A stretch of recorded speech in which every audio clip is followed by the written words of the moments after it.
औज़ुबिल्लाहिमिनश्शैतानिर्रजीम बिस्मिल्लाहिर्रहमानिर्रहीम। स्टूडेंट्स, आज के इस लेक्चर में हम लोग डिस्कशन पे आते हैं। लेक्चर नंबर 11 है फ्लूइड रियोलॉजी। अब रियोलॉजी में स्टूडेंट्स हम थोड़ी सी इसकी डिस्कशन कर लेते हैं। आप अगर इसके मीनिंग उर्दू या हिंदी में जानना चाहते हैं तो इसका मतलब ये होता है कि जो फ्लूइड होता है, स्टूडेंट आपको पता है फ्लूइड जो होता है, ये जो माया होता है, ये ऐसी फॉर्म में होता है जो खुद में जो है ना फ़्लो कर सकता है।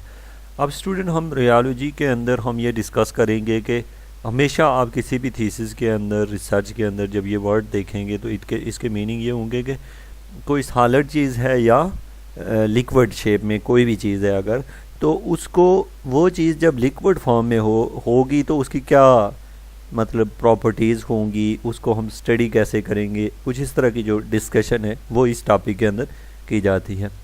थोड़ा सा इसका ओवरऑल इसको देख लें। The Navier Stokes equation are good for predicting the flow of wide range of fluids. The constitutive model behind these equation in the linear Newtonian model relating to the shear stress and shear rate governed by the fluid viscosity with is a constant exact solution to the classical Navier-Stokes equation are a very few in number of, mainly due to the non-linear initial term in these equation। अब students यहाँ पे इस बंदे ने हमें ये कहा गया है, इसमें अगर आप देखें तो यह है कि जो नेवियर-स्टोक्स इक्वेशन है ये अच्छी है predicting the flow of wide range of fluid की जो वाइड रेंज है इसकी आप देखते हैं बहुत ज़्यादा एप्लीकेशंस हैं, यूज़ है। तो इसमें जो नेवियर-स्टोक्स है इक्वेशन है ये बुनियादी रोल अदा करती है। और ये बुनियादी रोल किस तरह अदा करती है स्टूडेंट, जब भी हम लोग रिसर्च करते हैं तो सबसे पहली जो बुनियादी इक्वेशन होती है वो होती है हमारे पास इक्वेशन ऑफ कंटिन्यूटी। फिर हम इक्वेशन ऑफ कंटिन्यूटी जो है उसके बारे में मैं डीपली डिस्कस भी करूँगा लेक्चर्स के अंदर, डिफरेंट लेक्चर्स के अंदर। और नेवियर-स्टोक्स इक्वेशन को भी हम लेंगे कि बेसिक ये स्टार्ट कहाँ से हुई है। और ये हमें फ्लूइड की जो मोशन होती है ना स्टूडेंट्स, जैसे हम वेलोसिटी जो होता है, फ्लूइड की खुसूसियात होती हैं, जैसे हम वेलोसिटी निकालना चाहते हैं, विस्कोसिटी निकालते हैं, ये जो चीज़ें होती हैं इसमें ये हेल्पफुल रहती है। आप यहाँ पे देखें तो बात हो रही है कि नेवियर-स्टोक्स इक्वेशन जो है ये अच्छी है predicting the flow of wide range of the fluid. The constitutive model behind the equation is the linear Newtonian model. इसके पीछे जो मॉडल है वो लीनियर न्यूटेनियन मॉडल है relating to the shear stress and the shear rate governed by the fluid viscosity which is constant. Exact solution of the classical Navier-Stokes equation are the very few in the number of mainly due to the non-linear initial term in these equation. However, in many flow of the problem these terms either disappear automatically due to the constants involved or neglecting due to their small magnitude and resulting to the equation where the linear and can be easily solved. In addition to the Newtonian fluid, these are another class of the fluid which have complex microstructures such as biological fluid, polymer liquids, suspensions, liquid crystals whose behavior constant with explained by the classical linear Newtonian model. Hence the shear stress cannot be expressed as a linear function of shear rate. Due to this, for such fluid or non-linearities not only occur in inertial term but also occur in the viscosity part of the governing equation. Due to these of non-linearity, it would be a very difficult to find the exact solution of the classical fluid. A better approach to deal with such kind of problem would be the numerical approach. We will go into the detail for a different kind of the fluid, classify them based on their properties and scaling. अब देखें student यहाँ पे जो इसने पूरी theory लिखी है, मैं आपको इसकी समरी बता दूँ। बात ये हो रही है कि जो नेवियर-स्टोक्स इक्वेशन है इसको हम लोग अगर फ्लूइड जो होते हैं ना स्टूडेंट, एक न्यूटेनियन होता है और एक नॉन न्यूटेनियन होता है। न्यूटेनियन फ्लूइड वो होता है जिसके अंदर जो हमारे पास फ्लूइड मॉडल होता है वो लीनियरली प्रोपोर्शनल होता है। मतलब ये कि इक्वेशन ज़्यादा आसान होती है न्यूटेनियन मॉडल की, उसमें हमें बड़ी आसानी से उसको सिंप्लीफाई कर सकते हैं, उसमें मुश्किल टर्म्स जो होती हैं वो नेगलेक्ट हो जाती हैं, तो हम उसका सोल्यूशन हम लोग जानते होते हैं। लेकिन जो होता है ना नॉन लीनियर्स और जो नेवियर-स्टोक्स इक्वेशन की फॉर्म आ जाती है स्टूडेंट, तो वो आसानी से हल नहीं होती। इवन कि आपकी इन्फॉर्मेशन में ये होना चाहिए कि जैसे नेवियर-स्टोक्स मिनिमम प्रॉब्लम है, उसमें में भी $10 लाख जो है, बल्कि 1 करोड़ है, कितना है इस अमाउंट के करीब डॉलर जो है, US डॉलर जो है, उसके ऊपर प्राइस रखी गई है जो स्टूडेंट उसको सॉल्व कर सके। ये प्रीवियस 20 ईयर से इसके ऊपर ये रखी गई है और अभी तक ये किसी से प्रॉब्लम सॉल्व नहीं हुआ है। उसके ऊपर अगर आप मज़ीद जानना चाहते हैं तो मेरा लेक्चर देखिएगा, जिसमें मैं डिटेल से उसके बारे में बताऊंगा। आप लोग अगर कोशिश करें तो होप्स हो कि कोई भी इंसान किसी भी टाइम कुछ भी कर सकता है। अब स्टूडेंट आपने इस टॉपिक से क्या सीखा है? फ्लूइड रियोलॉजी में हमने ये सीखा कि नेवियर-स्टोक्स इक्वेशन जो होती है फ्लूइड की डिफरेंट प्रॉपर्टीज़ को स्टडी करने में हमारे लिए बहुत हेल्पफुल साबित होती है, और इसमें जो कुछ टर्म आसानी से फाइंड की जा सकती हैं, और बाद दफ़ा फ्लूइड का बिहेवियर ऐसा होता है जो हम आसानी से नहीं फाइंड आउट कर सकते, हमारे लिए पास कोई एग्जैक्ट मेथड नहीं होता, फिर हम उसमें न्यूमेरिकल टेक्निक्स यूज़ करते हैं, यानी न्यूमेरिकल्स से कोई मेथड अप्लाई करते हैं और सोल्यूशन फाइंड करते हैं। अब यहाँ पे नीचे उसने ये कहा है, अब मैं आपको तरतीब से लेके चलूँ तो इस टॉपिक में से आपने माइंड में कोई बात नहीं रखनी सिवाय इसके कि थोड़ी सी समरी आपको पता हो। अब बात हो रही है न्यूटोनियन फ्लूइड की स्टूडेंट। अब स्टूडेंट न्यूटोनियन फ्लूइड में आपको ये पता चाहिए कि न्यूटोनियन फ्लूइड होता क्या है। Water at slow speed can be modeled at a Newtonian fluid. The total stress tensor of the Newtonian fluid can be defined by, अब बात है water at a slow speed, यानी कि वाटर है slow speed से जा रहा है, तो वो कहता है कि ये न्यूटोनियन फ्लूइड की एक एग्जांपल है। The total stress tensor for Newtonian fluid can be define as, जो टोटल स्ट्रेस टेंसर होता है स्टूडेंट उसको हम कहते हैं टी जो है या टा है equal to -pi + 2 mu D. ये जो है स्टूडेंट यहाँ पे लिखा हुआ है, मैं आपको इसकी तफसील बताना चाहता हूँ कि आप लोगों को क्या पता कि ये क्या लिख रहा है, ये मैथमेटिकली क्यों लिख रहा है और ये क्या है। तो स्टूडेंट आपको जो है नेवियर-स्टोक्स इक्वेशन के ऊपर नज़र रखनी है, आगे जाके मैं उसको बताऊँगा अभी उसके नेवियर-स्टोक्स इक्वेशन के अंदर क्या क्या होता है, कौन कौन सी टर्म्स होती हैं, हम उनको क्या पढ़ते हैं, उनका फ़िज़िकल मीनिंग क्या होता है, ये सारी चीज़ें। उसमें स्टूडेंट जो ज़्यादा अहमियत रखती है एक टर्म होती है, जो एक वैल्यू होती है, उसको हम देख के आइडिया लगाते हैं जी कि ये क्या है। यहाँ पे ये स्टूडेंट डी पे डिपेंड करता है। अब हम डी को भी थोड़ा सा बाद में डिस्कस करेंगे। तो यहाँ पे देखें एक स्टूडेंट आई लिखा हुआ है, ये आइडेंटिटी है। टी जो है इसको आप समझ लें स्ट्रेस टेंसर है, इसको आप लोग थीसिस के अंदर टा पढ़ते हैं। इस बंदे जिसने ये लिखा है उसने अपनी जान छुड़ाने के लिए हमेशा स्टूडेंट को कंफ्यूज करते हैं, यहाँ पे टा लिखने के बजाय टी लिख दिया ताकि उसका वो जब चेकिंग हो तो उसको ये है कि उसका ये इसमें ना आए, प्लेगरिज्म जो है उसको कम करने के लिए ताकि उसका एमफिल कंप्लीट हो जाए, तो उसने इसलिए इस थीसिस में यूँ लिखा है। बट स्टूडेंट आप डिफरेंट थीसिस में देखेंगे कि ये डिफरेंट टाइप से लिखा होता है, और आप लोगों को प्रॉब्लम ये करनी पड़ती है कि भाई ये जो लिखा हुआ है क्या मुसीबत है, कभी कुछ है कभी कुछ समझ नहीं आती। तो मैं आपको इसकी फाइनल एक शेप बताऊंगा, लेकिन डिफरेंट वेज से जब आप सीख के इसको एक तरफ जाएंगे तो आपको बहुत अच्छा लगेगा और आप किसी भी बुक को पढ़ भी सकेंगे। अब स्टूडेंट मैं थोड़ा सा इसमें ये एक्सप्लेन कर दूं कि टी जो है टोटल स्ट्रेस टेंसर है। अब आपके जहन में एकदम सवाल आता है भाई ये भी बताएं जी स्ट्रेस टेंसर क्या होता है। तो आप सिर्फ तरतीब से मेरे लेक्चर देखते जाएं, मैंने कोई भी चीज़ इनमें मिस नहीं की हुई है, मैं इस पर भी डीपली डिस्कस करूँगा हर एक चीज़ के, इवन इस पे नहीं, जो चीज़ आपके जहन में एक क्वेश्चन है उसका आंसर जो है यहाँ पे आपको मिलेगा। नेक्स्ट है स्टूडेंट पी जो है वो हाइड्रोस्टैटिक प्रेशर है। अब हाइड्रोस्टैटिक प्रेशर इसके बारे में भी डीपली डिस्कस की जाएगी। I is the identity tensor है। आइडेंटिटी जो होती है स्टूडेंट वो आपने देखी हुई है 1001 इस तरह का कुछ है। Mu is the dynamic viscosity of the fluid है। ये जो है ये क्या है डायनामिक विस्कोसिटी। ये जो हाइड्रोस्टैटिक्स होता है स्टूडेंट हाइड्रो कहते हैं, हाइड्रो याद रखें वाटर को कहते हैं। हाइड्रोस्टैटिक प्रेशर जो होता है यानी वाटर है वो रेस्ट पे है तो उसका जो प्रेशर होता है, जो उसके ऊपर प्रेशर होता है उसकी बात हो रही है। Mu is the dynamic viscosity of the fluid. जो म्यू है ये फ्लूइड के अंदर जो विस्कोसिटी पाई जाती है स्टूडेंट याद रखें कि जो फ्लूइड होता है, फ्लूइड के अंदर डिफरेंट लेयर्स होती हैं। आप लोग खुद जहन में रखेंगे, जैसे कि एक आप लोग शीट बनाते हैं, शीट मीन के आप देखते हैं कि कोई भी चीज़ जब बनती है तो मुख्तलिफ लेयर मिलती हैं, तो एक दूसरे के ऊपर रखते हैं तो वो एक बेड टाइप की चीज़ बन जाती है।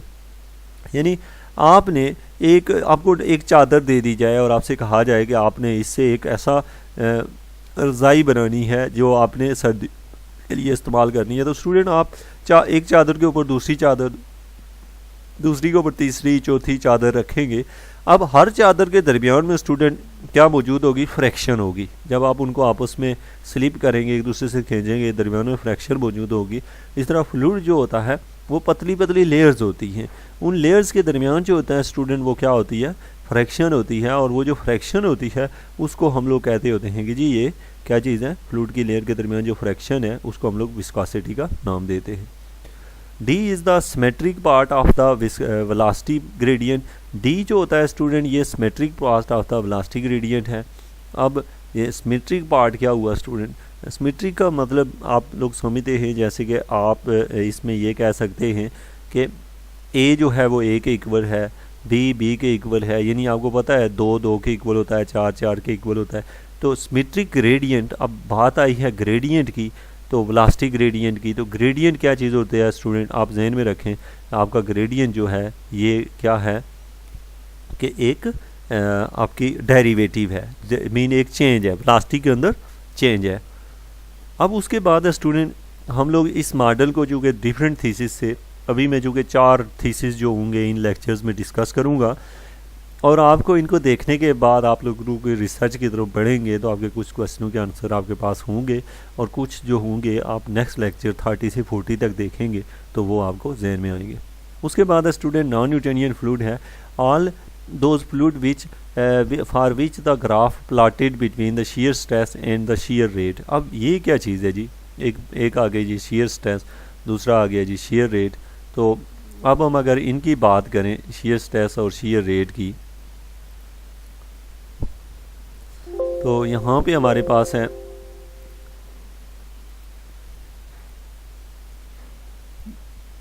मैं कोई कलर लेके इसको कलर कर दूँ ताकि हमें इन चीज़ों की ज़रूरत पड़ेगी। ये है हमारे पास है shear स्ट्रेस है, shear रेट है। इनको मैं थोड़ा सा आपको समझाने की कोशिश करूँगा। अच्छा, shear स्ट्रेस जो होती है स्टूडेंट, यानी कि आप ये समझ लें कि एक फोर्स होती है। अब फोर्स जो होती है बॉडी के ऊपर जब अप्लाई होती है तो आपको पता है कि आप किसी बॉडी को या तो ऊपर से पुश करते हैं, जैसे कि ना आप किसी की टंगें दबा रहे हैं, तो ये क्या होता है? ऊपर से जो फोर्स होती है इसको हम लोग नॉर्मल फोर्स कहते हैं, ठीक है। अब एक वो होती है स्टूडेंट, जैसे ना आप अपने हाथ गर्म करने के लिए एक दूसरे के ऊपर हाथ रगड़ते हो ना, तो आपको पता है लंबाई के बल लगते हैं, ये नहीं है कि आप दबाते नहीं हैं। तो इस तरीके से जो हाथ के ऊपर हाथ रगड़ते हैं, जैसे यहाँ से आप यूँ करके चलते हैं, स्ट्रेट चलते हैं, तो उसको कहते हैं हम लोग कि ये shear स्ट्रेस है। अब जब हम shear स्ट्रेस की अप्लाई करते हैं किसी बॉडी के ऊपर, तो उसमें कितने रेट से करते हैं, यानी टाइम के लिहाज से उसको जब हम देखते हैं कि, तो फिर हम उसको कहते हैं जी shear रेट। अब बात है नॉन न्यूटोनियन फ्लूइड की स्टूडेंट। तो नॉन न्यूटोनियन जो फ्लूइड होता है, ये याद रखें कि एक होता है न्यूटोनियन फ्लूइड। न्यूटोनियन क्या होता है? जैसे ना आप किसी बॉडी के ऊपर फ्लूइड के ऊपर shear स्ट्रेस लगाते हो ना, तो फ्लूइड जो है वो चलना शुरू हो जाता है, और जितनी ज़्यादा shear स्ट्रेस होगी फ्लूइड उतनी तेज़ी से चलना शुरू करता है। तो उसको कहते हैं स्टूडेंट के न्यूटोनियन फ्लूइड है। और नॉन न्यूटोनियन फ्लूइड में ये होता है कि आप लोग पहले shear स्ट्रेस जब लगाते हो तो वो तेज़ी से चलना शुरू करता है। अब आप shear स्ट्रेस बढ़ाते जा रहे हो, वो थोड़ी बहुत तेज़ हो रहा है लेकिन इतना तेज़ नहीं हो रहा जितना उसको होना चाहिए। यानी shear स्ट्रेस शायद डबल कर दें तो वो जो है ना आधा बढ़े, जब 4 गुना कर दें तो वो थोड़ा और बड़ तेज़ हो, लेकिन उसके बराबर ना हो, मतलब ये कि डायरेक्टली प्रोपोर्शनल ना हो। तो इस सूरत में स्टूडेंट हम लोग कहते हैं डायरेक्टली प्रोपोर्शनल तो होता है लेकिन नॉन लीनियरली प्रोपोर्शनल हो, तो उसको हम लोग नॉन न्यूटोनियन फ्लूइड का नाम दे देते हैं। उसके बाद स्टूडेंट हमारे पास बात है जी टाइम इंडिपेंडेंट फ्लूइड की। अब टाइम इंडिपेंडेंट फ्लूइड की अगर आप लोग बात करें तो फ्लूइड जो होता है टाइम इंडिपेंडेंट कब होता है? अब देखें स्टूडेंट, जैसे कि आप लोगों ने the fluid are also called the purely viscous fluid और non Newtonian viscous fluid. There shear rate for the fluid does not depend on the duration of the shear but only depend upon the magnitude of the shear stress applied, the fluid can be further classified into एक है fluid without yield stress और fluid with yield stress viscoplastic fluid है। बात क्या हो रही है student, बात ये हो रही है कि देखें आप लोग ये देखते हैं कि फ्लूइड फ्लो हो रहा है जी। अब फ्लूइड फ्लो हो रहा है तो हम देखते हैं जी पहले मिनट में वो इतना हुआ, दूसरे मिनट में वो उतने ही स्पीड से अगर जा रहा है, मतलब ये कि उसके अंदर टाइम के लिहाज से कोई चेंज ही नहीं आ रहा, तो हम कहते हैं जी ये टाइम इंडिपेंडेंट है। यानी कि हम अगर टाइम जो है ना कांस्टेंट उसके लिहाज से, यानी 1 मिनट के बाद भी वैसे ही चल रहा है, दूसरे मिनट के बाद भी वैसे ही चल रहा है, तीसरे मिनट में भी, तो यानी कि टाइम का कोई इफेक्ट ही नहीं हुआ। तो इसलिए ऐसे को हम कहते हैं टाइम इंडिपेंडेंट। और बहुत ही अच्छी एग्जांपल है स्टूडेंट इसकी कि आप लोग कहते हैं ना कंटिन्यूटी इक्वेशन, अक्सर आपसे ये सवाल पूछा जाएगा जब आप अपने डिफेंस वगैरह हो गए कि आप लोग बताएं जी टाइम इंडिपेंडेंट तो कोई चीज़ होती ही नहीं है, हर चीज़ तो टाइम पे डिपेंड करती है। जैसे एक बंदे का उम्र बढ़ती है टाइम के साथ बढ़ती है, एक बंदे का जो है वो और बहुत से हर एक इफ़ेक्ट जो होता है टाइम के साथ बढ़ता है। तो टाइम इंडिपेंडेंट से क्या बनाता है, तो स्टूडेंट जैसे इक्वेशन ऑफ कंटिन्यूटी है, यानी कि जब किसी आप देखें ना एक टैंक में पानी आ रहा है और टूटी से निकल रहा है, तो पानी जितना आएगा उतना ही निकलेगा, तो यानी कि कोई चेंजिंग ही नहीं आ रही, तो इसमें कोई टाइम का कोई इफेक्ट ही नहीं है।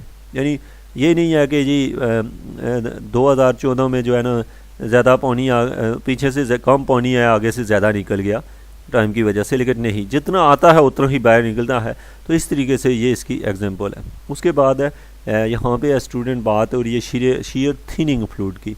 अब शीयर थिनिंग फ्लूइड क्या होता है स्टूडेंट, शीयर इसको इसलिए कहते हैं जब शीयर स्ट्रेस अप्लाई होती है तो फ्लूइड जो होता है वो आगे से थिन होता है। At the name of the indicated the viscosity of this fluid decrease with increase in the shear rate. इसमें ये होता है कि जो विस्कोसिटी होती है वो क्या होती है, डिक्रीज़ हो जाती है, वो कम हो जाती है। क्या करते हैं जब शीयर रेट को इंक्रीज़ करते हैं, तो यानी कि उससे ये होता है, आपको पता है थिन एक चीज़ होती है और एक होती है थिक। थिक का मतलब होता है घनी हो जाना और थिन का मतलब हो जाता है पतली हो जाना। जैसे कि आप देखें वाटर है, वाटर के ऊपर जब शीयर स्ट्रेस लगती है तो स्टूडेंट आपको पता है ना तो वो थिन होता है ना थिक होता है, जैसा होता है वैसा ही रह जाता है। लेकिन इसी की निस्बत आप लें कोई और चीज़ लें तो उसके अंदर एक चमचा लेके हिलाना शुरू कर दें, हिलाना शुरू करें, आप देखेंगे जी थोड़ी देर के बाद वो थोड़ा गाढ़ा होना शुरू हो जाएगा।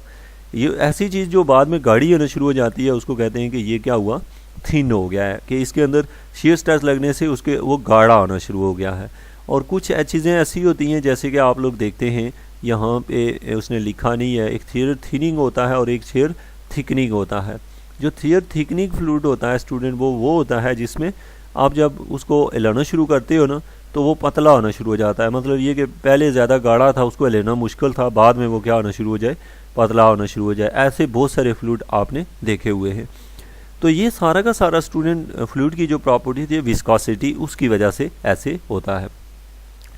अब हम बात करते हैं स्टूडेंट यहाँ पे कुछ थोड़ी सी इस बंदे ने जो यहाँ कहानियाँ लिखी हुई हैं वैसे आप समझ चुके होंगे, इसको देख लें। As the name M indicated indicates the viscosity of these fluid decrease with increase in the shear stress. The graph plotted between the shear stress and the shear rate is characterized by linearly at a very low and a very high viscosity. The scope corresponding to these regions are termed as the zero shear viscosity mu naught and infinity shear viscosity mu infinity respectively. Some of the empirical models which have been proposed relating shear stress and shear strain to pseudoplastic fluid have been discussed below.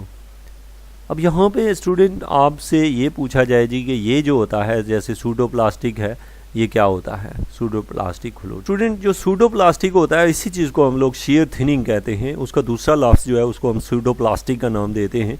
यानी कि आप लोगों को पता है कि plastic जो होती है इसको आप लोग जितना वो करेंगे सॉलिड फॉर्म में ये बनता जाए उतनी घनी होती जाएगी, इसलिए हम इसका कुछ नाम रख लेते हैं सूडोप्लास्टिक। यानी कि शीयर ऐसा फ्लूइड जो टाइम के साथ साथ जो शीयर स्ट्रेस के लगाने के साथ साथ घना होता रहे उसको हम लोग सूडोप्लास्टिक कहते हैं। अब स्टूडेंट देखें, आप लोग जब भी कोई फिज़िक्स का प्रॉब्लम लेते हैं, फिज़िकल प्रॉब्लम लेते हैं फ्लूइड मैकेनिक्स के अंदर, तो अब हमें जो चीज़ चाहिए होती है एक मॉडल चाहिए होता है। किस चीज़ के लिए, आप देखते हैं नेवियर स्टोक्स इक्वेशन में जो टा होता है स्टूडेंट, उसको उसकी वैल्यू डिफरेंट्स होती हैं। आर फ्लूइड मॉडल में ये डिफरेंट ली जाती हैं जब हम लोग इस पर रिसर्च करते हैं। तो पावर लॉ जो मॉडल है स्टूडेंट वो क्या है, अब यहाँ पे चूँकि बात आती है मॉडल की, इसको हम अगले लेक्चर में डिस्कस करेंगे, चूँकि लेक्चर काफ़ी बड़ा हो चुका है। Thank you very much.